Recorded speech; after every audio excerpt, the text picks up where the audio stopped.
পদত্যাগের মধ্য দিয়ে আপনাদের পাপের স্খলনের কোনো সুযোগ নেই। আপনারা দামি নির্বাচনকে আপনারা নেতৃত্ব দিয়েছেন।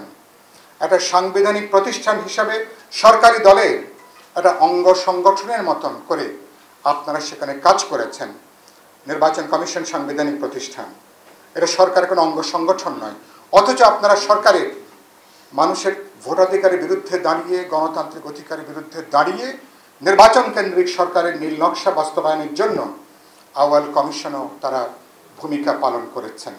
ফলে অতীত আওয়ামী লীগ যেমন দায়ী, একই সাথে নির্বাচন কমিশনেরও গোটা নির্বাচনী ব্যবস্থাকে জাহান্নামের দিকে নেওয়া, তাকে ধ্বংস করা, নির্বাচনের প্রতি গণ অনাস্থা, গণ হতাশাটা বাড়িয়ে তোলা, এর দায় দায়িত্ব বিশ্বমানের থার্মিক্স রড সালাম স্টিল থার্মিক্স, দেশের একমাত্র থার্মিক্স রড।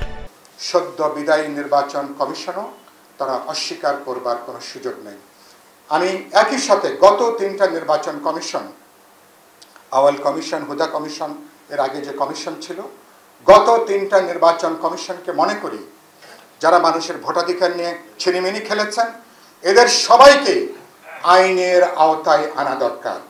এবং এই নির্বাচন, গত 3টা নির্বাচন কমিশনে যারা দায়িত্বে ছিলেন, প্রত্যেকেকে বিচারের মুখোমুখি দাঁড় করানো দরকার। তারা যেভাবে 3টা নির্বাচনকে তারা তামাশায় পর্যবেসিত করেছেন, একটা হাস্য রসিকতা পর্যবেসিত করেছেন, যারা সরকারের হয়ে যারা কাজ করেছেন, যারা মানুষকে প্রবলভাবে অমর্যাদা করেছেন, অসম্মান করেছেন, তাদেরকে আইনানুগভাবে আমি মনে করি তাদেরকে বিচার করে তাদেরও এ ব্যাপারে তাদেরও আইনানুগ শাস্তি তাদেরও আজকে নিশ্চিত করা প্রয়োজন। একই সাথে আমি মনে করি যে নতুন নির্বাচন কমিশন গঠন করাটা এখন অন্তর্বর্তী সরকারের জন্য বা রাজনৈতিক দলগুলোর জন্য খুব বড় একটা দায়িত্ব।